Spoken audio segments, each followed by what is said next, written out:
Mate, what you can do is press that button when you want to say what this is actually called, because we can hear it through your speakers. Schleswig-Holstein.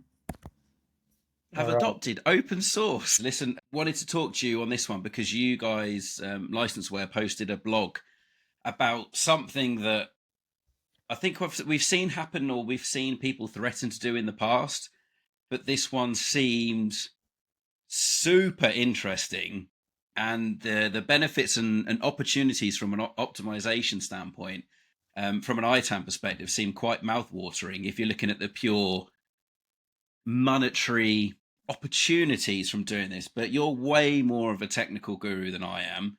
You're way more understanding on what the real impact of this would be, rather than ITAM just going lots of money being saved. So, Alex, what did you find? What did you write a blog about? And what is the German province that we're talking about? So we're talking about the German province of Schleswig-Holstein. Beautifully pronounced. Schleswig-Holstein. Yes. And we had a laugh about this because we didn't know how to pronounce it. But nonetheless, they realized, as all Microsoft customers at some point, that their bills are increasing over time, and it's very complicated to manage. And the 365 suite that started off quite simple, it became over time quite complicated, and products migrated to different bundles. They added security features that changed the pricing structure. So then, aside from the complexity and the cost aspect, there's also the freedom aspect, the regulation, the regulatory aspect that come with especially governmental organizations, but also organizations around Europe that need to comply with policies surrounding data protection, the way data is managed in general. So they want a bit more freedom, and you get that maximum, let's say, freedom with Linux, but then obviously there's always a trade-off. So it's Yeah. the exchange more freedom for and commercial or cost-related benefits for more overhead in other areas. Can you press the button again so that I can tell people what they're actually doing, but I'm not going to pronounce it. So, Oh wait, wrong button. Schleswig-Holstein. a state in Germany, right? And this is what you guys put on your blog, which is what really caught my eye. And their mission, their statement that they're trying to do is replace 30,000 Microsoft Windows and Office government computers with Linux and LibreOffice by 2026. Now, 2026 used to sound really futuristic. That's next year. Yeah. That's Yeah, not miles away in the future. This is someone who is already committing to 30,000 Microsoft Windows and Office government computers to be open source on that perspective by next year. And bearing in mind that when we're recording this, it's in April. yeah, That's that, not a lot of time. yeah, Just quickly, what very- your blog reported, saying that they didn't call out Microsoft directly, but if you're replacing Windows and M365, it's not going to be related to Oracle or IBM, is it? But yeah, Linux and LibreOffice, it's not just another cost-cutting measure or a dream that you've said. You have quoted, this is a calculated move for digital sovereignty, the right to control your own IT destiny without being tied to a single tech giant's roadmap, licensing whims, or data collection policies. Now, you are way more of a technical guru than I. Like I said, from an ITAM perspective, this sounds super exciting, super cost savings. Sounds like you'd have years worth of webinar content if you're the ITAM guy or girl at this place. You have so many keynote presentations on how you did this, why you did this, the pros and cons. But yeah, from your technical standpoint, bearing in mind what licenseware do as well, what are the challenges and complications can you see from moving to the likes of Windows and Microsoft Office to open source in Linux and LibreOffice? Is it going to be a smooth sailing, or what kind of bumps along the road that should people consider if they're thinking of doing something similar? Well, it's definitely not smooth sailing, and I worked for companies that went from Windows to Linux and LibreOffice specifically, or went from LibreOffice to back to the Microsoft Office suite, and it very much depends on the profile of your company. So in this particular example, I think it might work because it's a governmental agency, and typically they don't have to. Whenever you're in a situation where you have to serve the outside world, you have to serve certain customers, then you typically need to be very compatible with whatever the rest of the world is using. In our case, I was working for a services company, and uh, we wanted to do everything open source, and also from a cost perspective, but also kind of like a stick it to Microsoft type of move. But it didn't really work out because all of the Excel formulas, all of the styling within Word documents, formatting, all that stuff, they get messed up. They don't have compatibility. Then there are little quirks within, LibreOffice and other Microsoft Office alternatives that, if you need that compatibility, it's going to be just a deal breaker. It's too much hassle to do it both ways. Oh, so do you think they've done a lot of research before announcing this then? Well, knowing they're Germans, they probably know their thing, and I don't think they would make such a miscalculated move. But you never know who is leading the IT project. But yeah, I would expect that they did some sort of research with this, and you know, aside from choosing Linux as an alternative, companies that are perhaps considering a switch like this, a switch away from Microsoft, they have also other non-open source alternatives that can be, equally free or equally cheap. One example here, if you're a company that prefers predominantly Apple products, you can just use the pre-installed Apple Office suite with numbers and pages. And again, if you don't need that compatibility, you can do that. If you prefer Google, then obviously you have the Google suite, which is getting better. And from my point of view, it is probably the closest you will ever get to that Excel power functionality that you want to have in spreadsheets. Usually Excel is the biggest deal breaker when it comes to switching from Microsoft Office. But then you also have other alternatives, like the new age startups of today. They're using alternative spreadsheet applications that don't have all of those advanced functionalities that maybe people in finance would use, or like very technical analysts. People use stuff like Airtable, or they use stuff like Canva released a new product for spreadsheets. So if you just use spreadsheets for like very simple, advanced or heavy formula intensive type of applications, then obviously you can leverage these alternatives, which are probably better for what you're looking for. But when it comes to like really advanced Excel stuff, then Microsoft is always king. Yeah, and things like Power BI, you're going to have to look at a different fancy BI type of tool as well, and they're quite expensive. I don't know if there's if LibreOffice has any open source alternatives to that one. But you mentioned there about Excel being a game changer or a deal breaker. Yeah. Obviously, most used ITAM tool in the world is still Microsoft Excel. If you're managing your fleet as like an asset management database in Excel or a definitive software library in Excel, and you've got to move it over to LibreOffice, then I think the excitement of the amount of money that you're going to be saving, the sheer workload in making sure that all of your functions are working, your lookups, etc., migrate properly, because otherwise it could be, oh my god, if you had a really good AMDB in Excel that everyone's used to, everyone's working with, and it moves to LibreOffice and all your calculations mess up. Oh, it makes me that's like an ITAM person's worst nightmare, man. Yeah, it's a really big nightmare. I don't really want to think about them going through kind of like some sort of a conversion process, because that will never work. So if they heavily rely on formulas and complicated spreadsheets, it's probably better than just to pay Microsoft.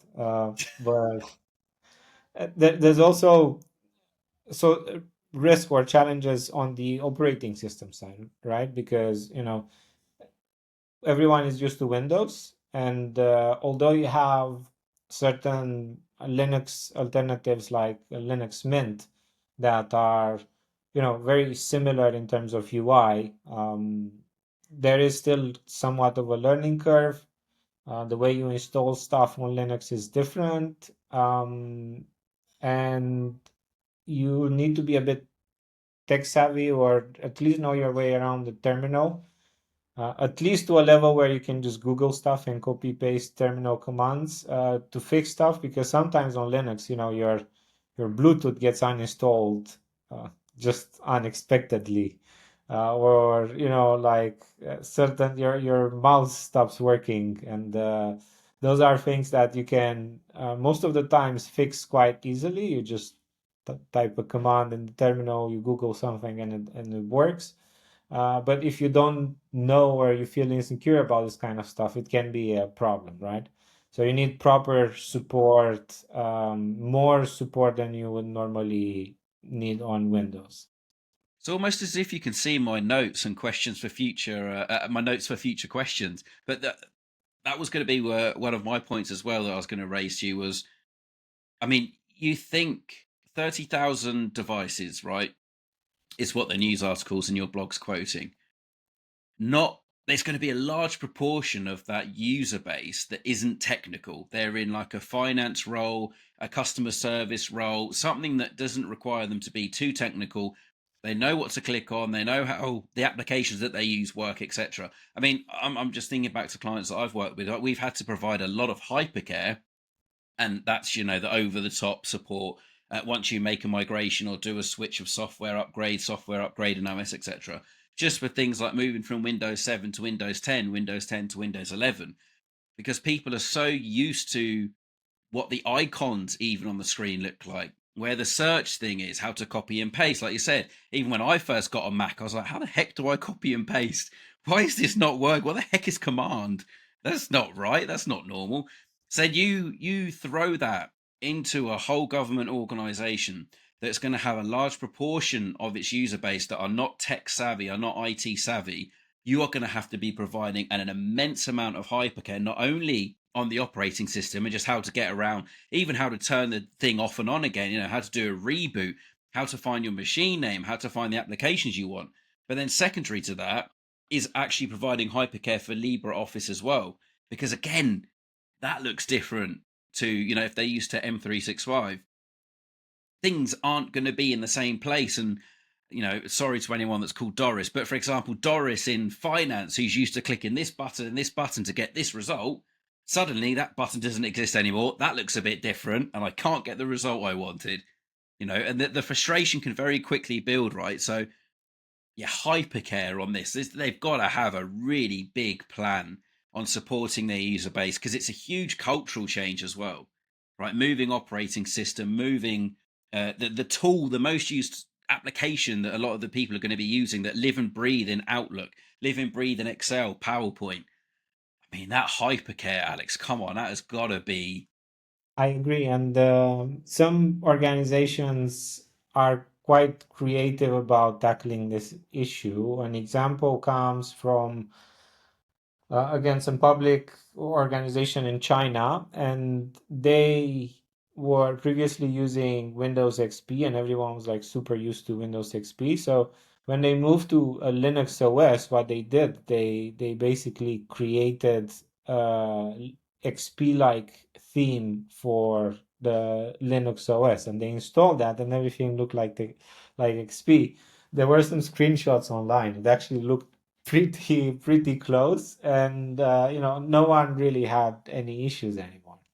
Or I mean, the main uh, learning curve type of issues that you would have with the change of UI. Also, one interesting aspect is that the average Office user, they although Office has been improving year and over year, and they've been adding new features and improving stuff, like most of the users are just using 20% of the Yeah. existing features, or like they're just using the main features, like adding a heading in Word, making stuff bold, making them italic, and that's kind of it. They are completely oblivious from any fancy formatting options or templating options. So all that extra functionality that gets packed in, and then over time also priced in. Sometimes you pay for it, but you don't really use it. They have to change their image, their standard image as well. It's probably Yeah. just standard Windows Office. That was going to be my next question to you as a techie. Like, what's the actual process then from removing Windows 10 or Windows 11, whatever they've got on there, and installing Linux instead?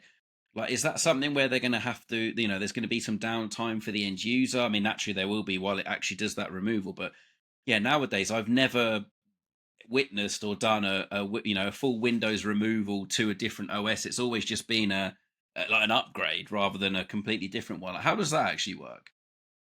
Well, they will have, Linux also has systems in place where you can deploy stuff in the same fashion that you would do through stuff like SCCM. So you would have I don't know, something like Ansible, and then you would basically push all of these updates, or yeah, all of these packages over the network, and then when they come to work the next Monday, they will have fresh new operating environments. So yeah, I would see it as something that happens over the weekend to minimize the downtime, and I can imagine that the applications, the business applications that they have in place, and the systems that they have in place, they're quite generic. Maybe they work with standard formats like CSVs instead of Excel spreadsheets. There are certain steps that you can put in place in your data processing applications, that would make the transition a lot more seamless. So if you don't have Microsoft specific outputs, and you don't care so much about styling and formatting and stuff like that, and they're governmental organization, right? Then I can imagine that there should not be that much to change. Um, but yeah, there's also a lot of assumptions and a lot of Yeah, speculation there, yeah. obviously. So let's look at the potential positives, right? You've mentioned obviously cost savings from a licensing standpoint. Although if I was Microsoft and I was their account manager, yeah, I might be sending a friendly letter, on the day that the license expires, just to validate that you really have gone fully open source. Because 30,000 computers is no small chunk of change. That I know they'll be on good pricing for being a government organisation, but still, it's a good chunk of change. So savings. You mentioned in your article as well about having the flexibility and the power to be using open source software. What do you mean by that? Is that because they can obviously modify it and edit it to suit them? Is it better security? What did you mean by having that kind of control and power? And you mentioned in previous organizations were like stuck it to Microsoft.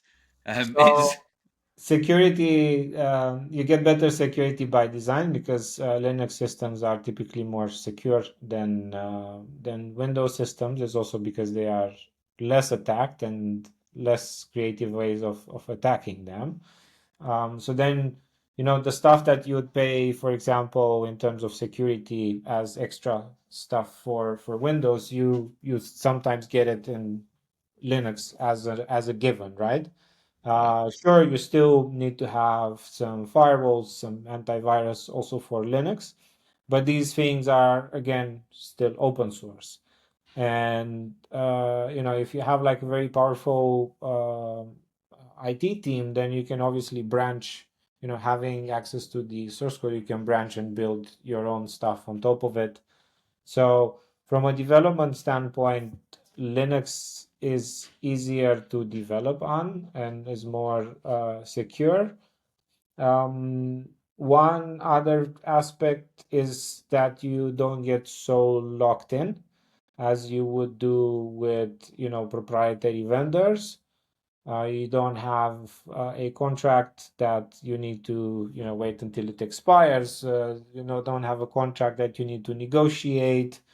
So there's a lot of overhead and management that gets taken away out of the equation.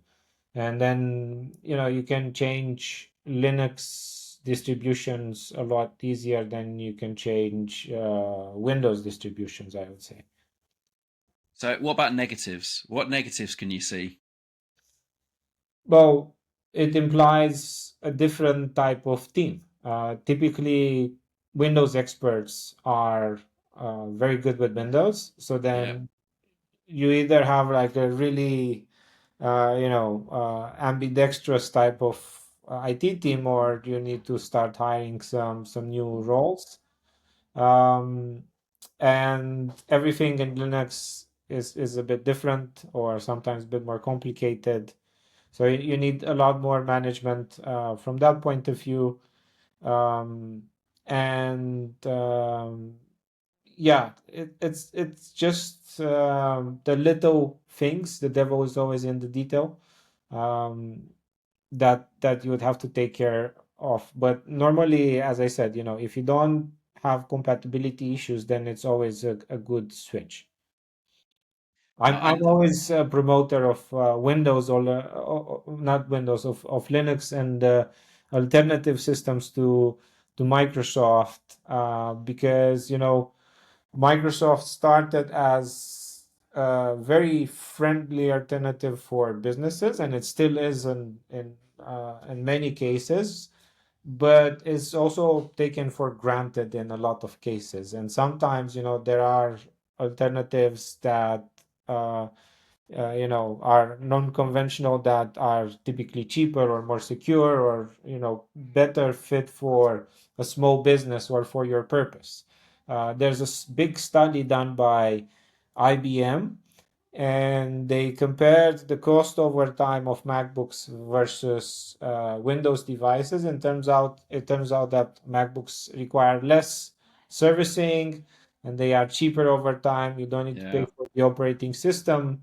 And then if you're a small company, and you can also just work with whatever is pre-installed in terms of Office software, then you also don't have to pay for that. So you can save quite a bit of money. But again, it's about these ecosystems that keep you closed in a certain paradigm.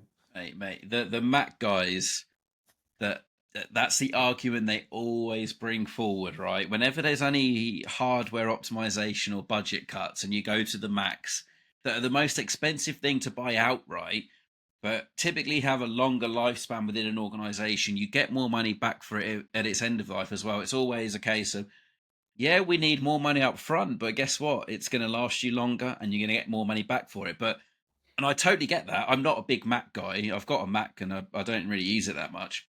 And I totally get that. But when you're trying to sell that to the budget holders and say, oh, it's going to be a hundreds of thousands of euros more to do your hardware refresh planning with Macs now, but it will even itself out over 5 years. And at the moment, which is going to be another point I was going to raise you, is budgets are so small and have been slashed by so much in a lot of organizations that that initial outlay, no matter if it's beneficial over the 5 years, because the initial outlay right now is more, it means that that Mac argument, which I totally get, I've seen the study as well, I hear it all the time from the Mac enthusiasts and the Mac guys, totally agree with it. I'm not disputing that at all. But when it comes down to the budget side, unfortunately, at the moment, if you've got to pay $1,200-$1,300 for a Mac Air, or $700-$800 for a Windows device, right now, that price difference means a lot.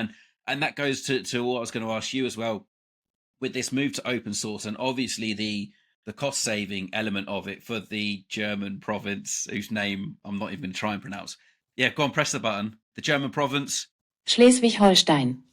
Brilliant, thank you. Do you think this is going to happen more often now? Do you think with the way that the current world is, with everything that's going on, both economically, but also with tariffs and things costing a lot more, do you think open source is potentially going to be a way more attractive option for corporate organizations? Yeah, definitely. So there's a lot happening right now on the macroeconomic level or like geopolitical level that can change things. One example is China. So they are in this political tension situation right now, and they've been moving and phasing away from American software, and they're heavily adopting Harmony OS developed by Huawei, who is banned in Yeah. other parts of the Western world. So then you'll see a lot more of that happening. And now with trade wars, then this is China is just going to double down on this. And then in Europe is not necessarily tense, or maybe it's getting tense a bit in terms of politics, but it's more a data regulation type of situation. There are some examples with Microsoft that is disputing some claims by the EU, which they're not really allowing them to operate in the exact same fashion that they were doing, and they need to comply with some extra things. I don't really know the specifics right now, but there's an article on our blog about that. Um, and that again can also change and tilt things in favor of open source. So organizations that not only see the cost benefit, but then they also find themselves in a situation where they're not complying with regulations and they have to make a change, right? So they might see that, okay, the extra cost that we have to invest in support, is now justified because of these new regulations that we have to comply with.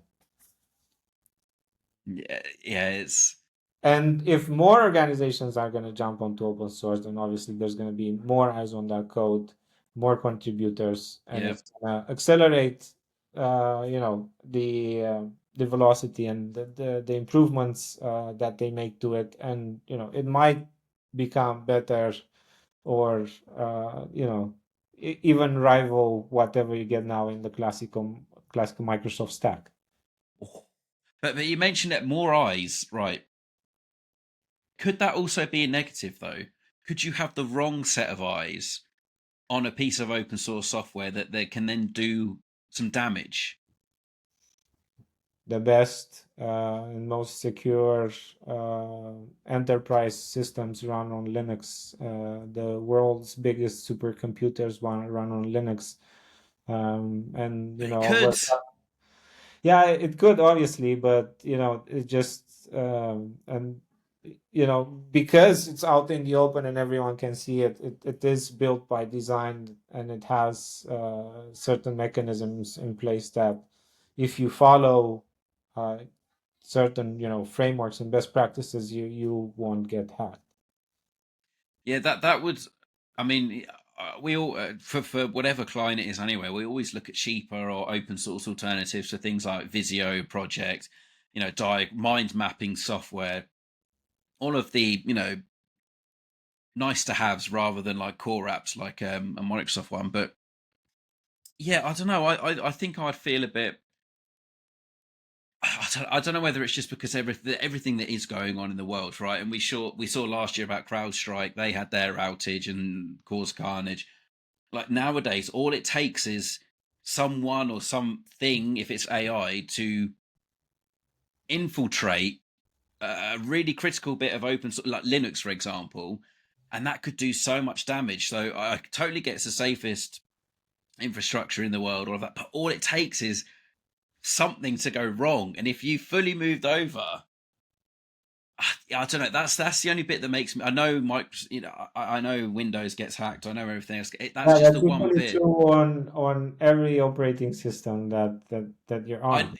I know it's just the fact that it's I guess the terminology of open source is the bit that makes you go, oh wow, okay, someone with bad intentions could do something to No, but impact. there are real studies and statistics done around this, and they found out that open source is at least as secure as Windows Microsoft alternative, or even more secure in some cases.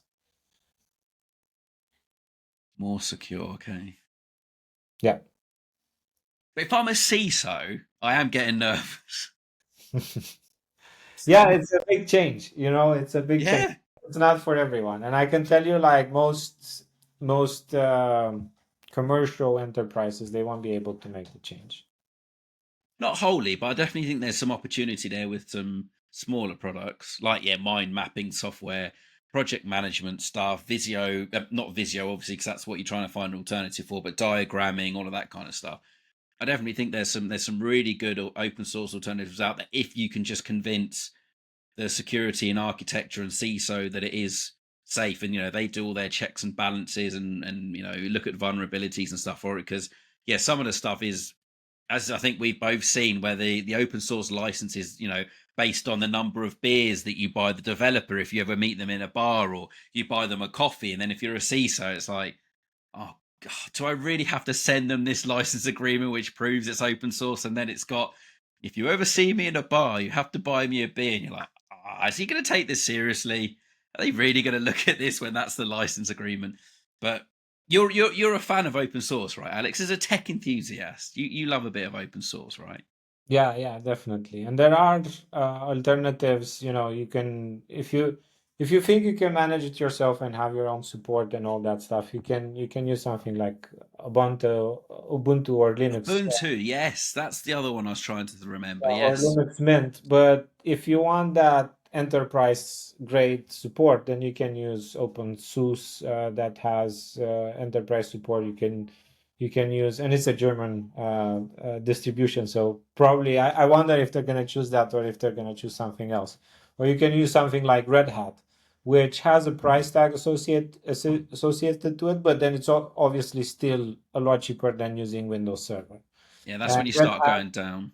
Red Go on. Hat also has a desktop version of their operating system, which is quite okay. I tried it a few years back and I really liked it. So yeah, I think it's good to see a bit more variety and a bit more choice when it comes to the operating system. And if you would have more variety and you wouldn't have just two platforms, then y- I would see the compatibility issues that you now see between operating systems dissolve over time. If you see so much fragmentation in choice, then you have no choice as a developer than just to support all platforms. Right now, there's many platforms that are not supported just because of having most people on one of them and having a monopoly like this. Nice. And last question, Alex.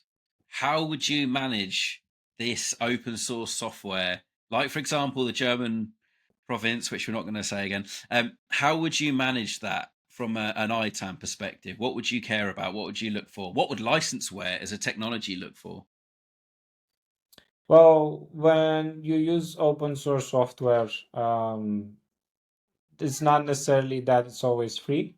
If you're using commercial versions of that open source software like Red Hat, or even um, operating systems that are compatible with Red Hat packages, which is one of the pitfalls when it comes to compliance. Like if you have OpenSUSE or CentOS, you can still install Red Hat packages, and there is this compliance aspect, but then the compliance aspect is a lot more minimized, and the focus goes away from license management in the kind of like proprietary vendor Yeah. context, more towards knowing as a minimum what type of open source agreements are in place for the stuff that you're using, just kind of to be aware of it, and then focusing more on supporting the users and supporting and having the systems in place to update and keep everything secure, like you said.